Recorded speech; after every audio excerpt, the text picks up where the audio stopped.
Good morning all of you. तो आज हम डिस्कस करेंगे टीजीटी आर्ट्स का आपका कमीशन हुआ था 27 मई 2018 को ये करवाया गया था। इसमें आपके जीके के जितने भी महत्वपूर्ण क्वेश्चन पूछे गए थे उसे हम पार्टों में डिस्कस करेंगे। तो पार्ट है आपका आज ये वन, नेक्स्ट पार्ट अगली वीडियो में लेकर आएंगे। तो जो चैनल पर पहली बार विजिट कर रहे हैं वो प्लीज़ चैनल को लाइक शेयर एंड सब्सक्राइब जरूर कर लें ताकि आने वाले हर वीडियो की अपडेट आपको समय समय पर मिलती रहे। तो चलते हैं आज के पहले क्वेश्चन की तरफ। नीति आयोग है एक, संवैधानिक निकाय, वैधानिक निकाय, परामर्शदात्री निकाय, इसमें से कोई नहीं। तो इसका राइट आंसर होगा परामर्शदात्री निकाय, सी ऑप्शन इज राइट। कब किसी संविदा का उन्मोचन कानून के परिचालन से किया जाता है? किसी वचनबद्ध की मृत्यु पर, नवाचार होने पर, निष्पादन में कठिनाई होने पर, रद्दोबल होने पर। तो इसका राइट आंसर होगा निष्पादन में कठिनाई होने पर, C option is right. Quantum merit से आप क्या समझते हैं? तो इसका राइट आंसर होगा उतना ही जितना कमाया जा सके, B option is right. Bharat में बीमा क्षेत्र का नियमन किया जाता है आरबीआई, एसआईडीबीआई, सेबी, आईआरडीए। तो फोर्थ का राइट आंसर होगा आईआरडीए के द्वारा भारत में बीमा क्षेत्र का नियमन किया जाता है। वित्त आयोग का गठन भारतीय संविधान के किस अनुच्छेद के अंतर्गत किया जाता है? तो इसका राइट आंसर होगा 280 के तहत वित्त आयोग का गठन भारतीय संविधान के अनुच्छेद के तहत किया जाता है। तो ये भी आपका रिपीटेड क्वेश्चन पूछा गया है और ये भी आपका रिपीटेड क्वेश्चन पूछा जा रहा है हमीरपुर बोर्ड की तरफ से। तो अभी तक आपकी 41 क्लासें हो चुकी हैं। अगर किसी भी पर्सन ने वो नहीं देखी है तो आप प्लेलिस्ट में जाकर उसे देख सकते हैं। नेक्स्ट है वाणिज्यकरण की प्रक्रिया में निहित है पैकेज तथा उत्पाद की विशेषताओं का सुनिश्चय, उपयुक्त मार्केट मिक्स का निर्माण करना, बाजार में उत्पाद का प्रवेश करना, ये सभी। तो 6 का राइट आंसर होगा ये सभी, डी ऑप्शन इज राइट। अवमूल्यन सार्थक करता है मुद्रा की क्रय शक्ति घटाना, रुपए के आंतरिक मूल्य को घटाना, रुपए के बामूल्य को घटाना, डॉलर का मूल्य घटाना। तो 7 का राइट आंसर होगा डॉलर का मूल्य घटाया जाता है। तो डी ऑप्शन इज राइट। घाटे का वित्तीयन क्या कहलाता है? तो 8 का राइट आंसर होगा स्फीति की प्रवृत्तियों को प्रोत्साहित करता है, सी ऑप्शन इज राइट। निम्न में से क्या एक शुल्क आधारित सेवा है? 9 का राइट आंसर होगा portfolio management, D option is right. Bharat में मर्चेंट बैंकिंग सेवा आरंभ की गई थी 1967, 1975, 1973, 1990। तो इसका राइट आंसर होगा जो आपके भारत में मर्चेंट बैंकिंग सेवा आरंभ की गई थी 1967 में ये आरंभ की गई थी। निम्न में से कौन सी एक गैर बैंकिंग वित्तीय संस्था है? तो 11 का राइट आंसर होगा पीएनबी, जो आपकी वो एक गैर बैंकिंग वित्तीय संस्था है, C option is right. Bharat में म्यूचुअल फंड की अवधारणा आरंभ की गई थी 1949, 1956, 1961। तो 12 का राइट आंसर होगा इसमें से कोई नहीं, D option is right. Leverage fund का प्राथमिक लक्ष्य पूंजी मूल्य वर्धन क्या कहलाता है? तो 13 का राइट आंसर होगा अधिकतम करना, सी ऑप्शन इज राइट। इकरा स्थापित किया गया था 1986, 1999, 1991, 1987। तो 14 का राइट आंसर होगा 1991 में आपका इकरा स्थापित किया गया था, तो सी ऑप्शन इज राइट। तो इस तरह के क्वेश्चन पूछे जाएंगे आपके टीजीटी आर्ट्स कमीशन में। क्रिसल स्थापित किया गया था, तो 15 का राइट आंसर होगा 1987 में आपका क्रिसल स्थापित किया गया था। नेक्स्ट है निम्न में से किसी ब्याज का भुगतान सन्निहित नहीं है? Credit card, debit card, cheque card, इसमें से कोई नहीं। तो 16 का राइट आंसर होगा debit card, B option is right. तो कोई भी पर्सन वीडियो कोई भी पर्सन वीडियो को लाइक शेयर नहीं कर रहा, प्लीज़ एक बार वीडियो को शेयर जरूर कर दें। बीटा इक्विटी घनात्मक रूप से सहसंबंधित है। तो 19 का राइट आंसर होगा वित्तीय लीवरेज से। सी ऑफनेस राइट मूल्यह्रास से खर्च है। तो 20 का राइट आंसर होगा अर्ध परिवर्तनीय, बी ऑफनेस राइट। नेक्स्ट है कैश बुक की कौन सी कॉलम कभी संतुलित नहीं की जाती है? बटा कॉलम, रोकड़, बैंक, पेटी कैश। तो 24 का राइट आंसर होगा बटा कॉलम। जो आपकी कैश बुक होती है उसमें भी कभी भी संतुलित नहीं की जा सकती है। ऑपरेटिंग सिस्टम का उदाहरण क्या है? तो इसका राइट आंसर होगा फोर्ट्रन, ए ऑफनेस राइट। शैक्षणिक दर्शन शास्त्र का कार्यफलन क्या कहलाता है? तो ये आपके साइकोलॉजी के क्वेश्चन स्टार्ट हो गए, तो इस तरह क्वेश्चन पूछे जाएंगे आपके टीजीटी आर्ट्स कमीशन में। तो 26 का राइट आंसर होगा ये सभी आपके शैक्षणिक दर्शन शास्त्र के कार्य फलन है। शिक्षण का व्यक्तिगत लक्ष्य बालक को डैश बनाने में केंद्रित करता है। तो 27 का राइट आंसर होगा सहयोगी व्यक्ति। जो आपका शिक्षण का व्यक्तिगत लक्ष्य होता है वो बालक को सहयोगी व्यक्ति बनाने में केंद्रित करता है। तो ए ऑप्शन इज राइट। ज्ञान को बुद्धिमत्ता की ओर उठाना वास्तविक शिक्षण क्या कहा गया था?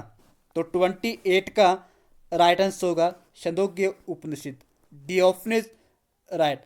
दैत्याद्वैत में पारंगत कौन हुआ था?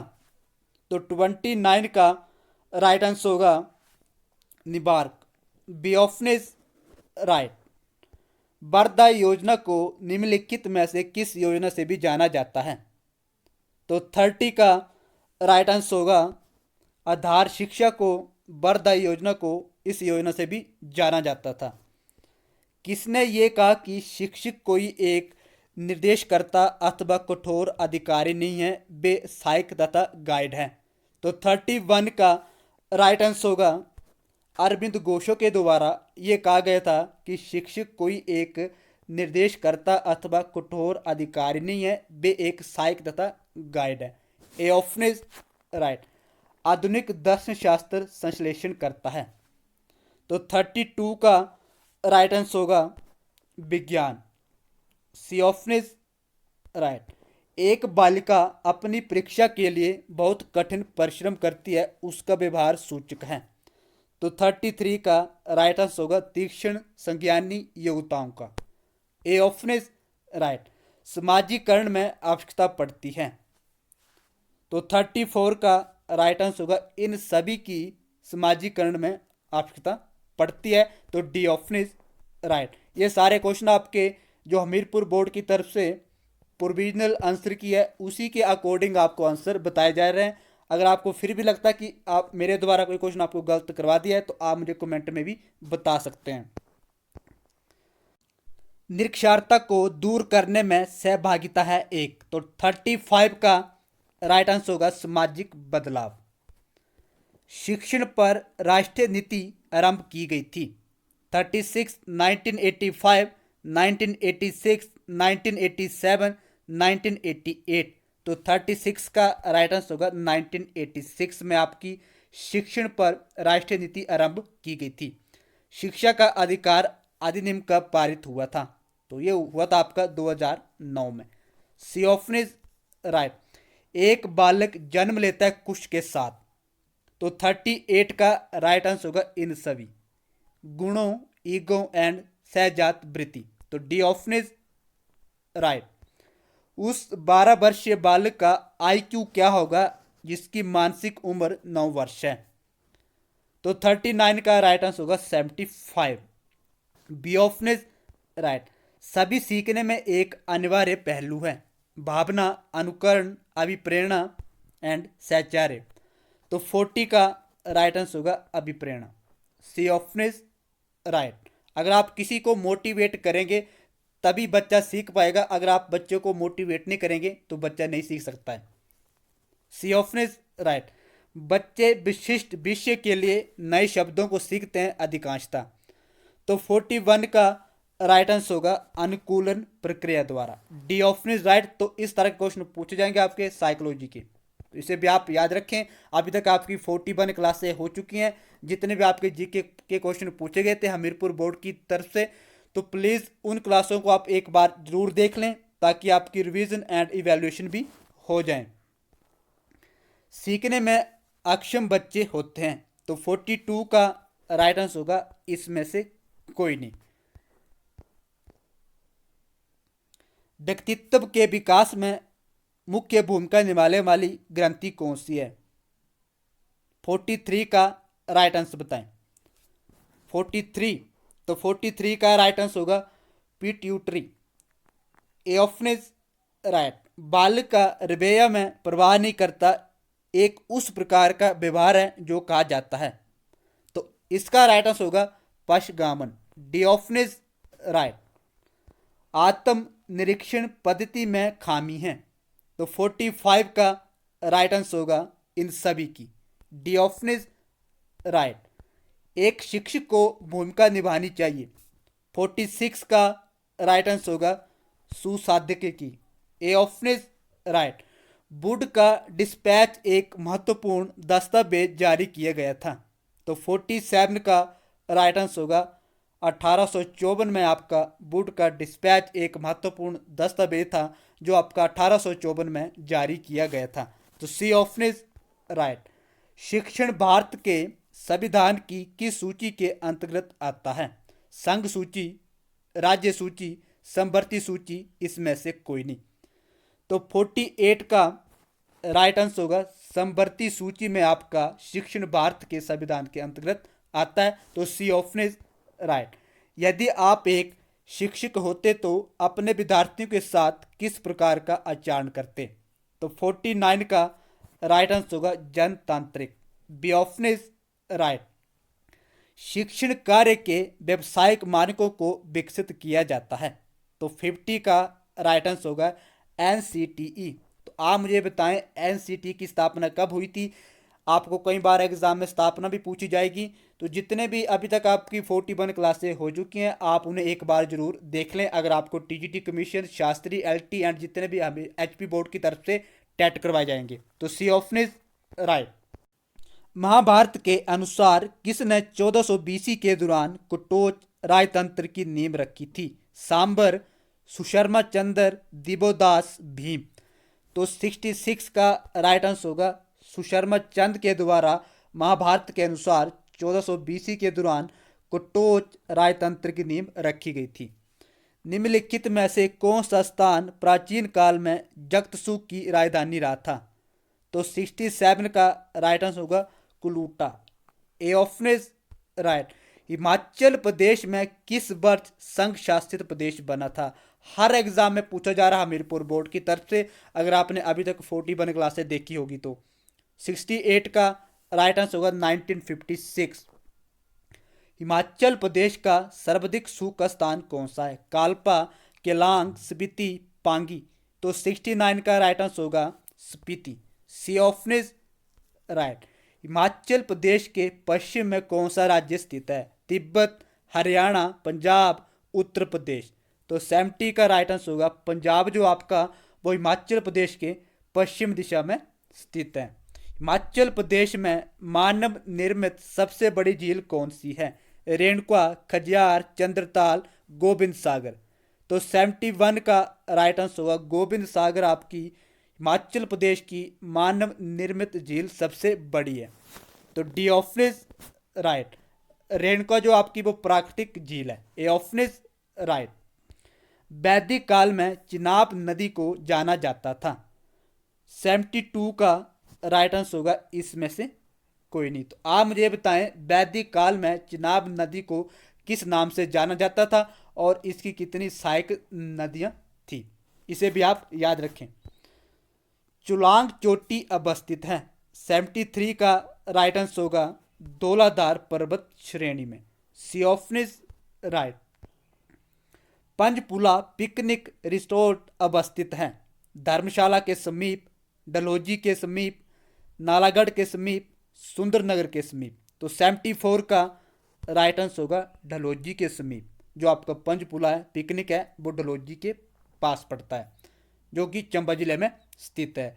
भारतीय मानक ब्यूरो का क्षेत्रीय केंद्र अवस्थित है मेदपुर में, नालागढ़ में, परमाणु में, शिमला में। तो 75 का राइट आंसर होगा परमाणु में, सी ऑप्शन इज राइट।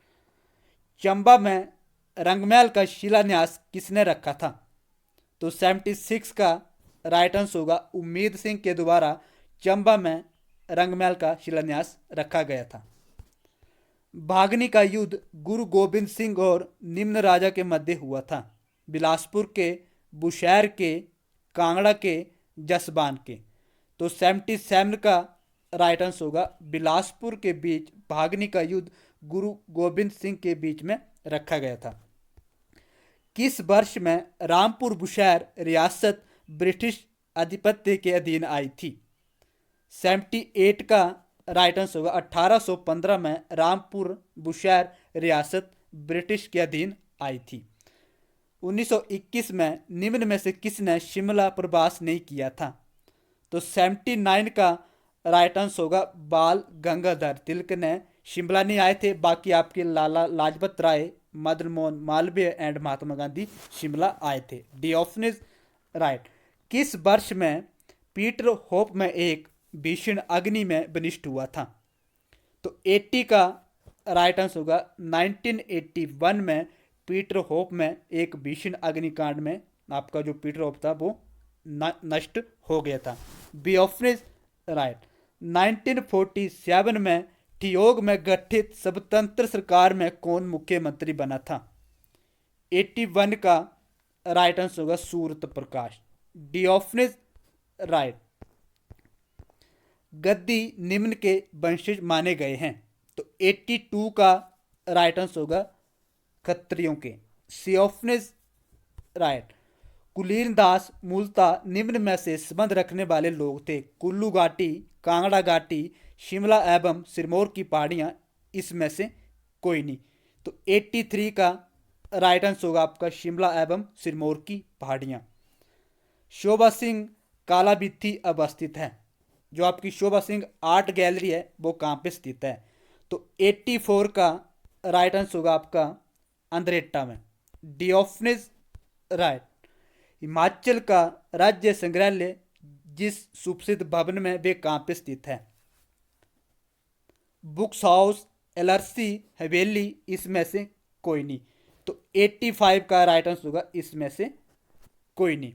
पश्चिम हिमालय में पहला हाइड्रो इलेक्ट्रिक प्रोजेक्ट अवस्थित है? मंडी में, जोगिंदर नगर में, पुंडोह में, बनेर में। तो 86 का राइट आंसर होगा जोगिंदर नगर में। हिमाचल प्रदेश का सर्वाधिक सेब उत्पादक जिला है? किन्नौर, कुल्लू, शिमला, मंडी। तो 87 का राइट आंसर होगा Shimla. C option is right. शिक्षण अनुसंधान तथा प्रशिक्षण की राज्य परिषद SCERT अवस्थित है? शिमला में, मंडी में, धर्मशाला में, सोलन में। तो 88 का राइट आंसर होगा सोलन में। इसकी स्थापना कब हुई थी इसे भी आप मुझे कमेंट में बताएं। देखते हैं आप कितनी तैयारी कर रहे हैं TGT कमीशन की। पद्मश्री से सम्मानित पहला हिमाचली भाषी कौन था? 89। पद्मश्री से सम्मानित पहला हिमाचल भाषी कौन था? तो 89 का राइट आंसर होगा Kailash Mahajan. A option is right. तो अब जितने क्वेश्चन आपके बच गए हैं उसे हम अगली वीडियो में आपसे डिस्कस करेंगे। तो मिलते हैं अगली वीडियो के साथ, तब तक के लिए धन्यवाद।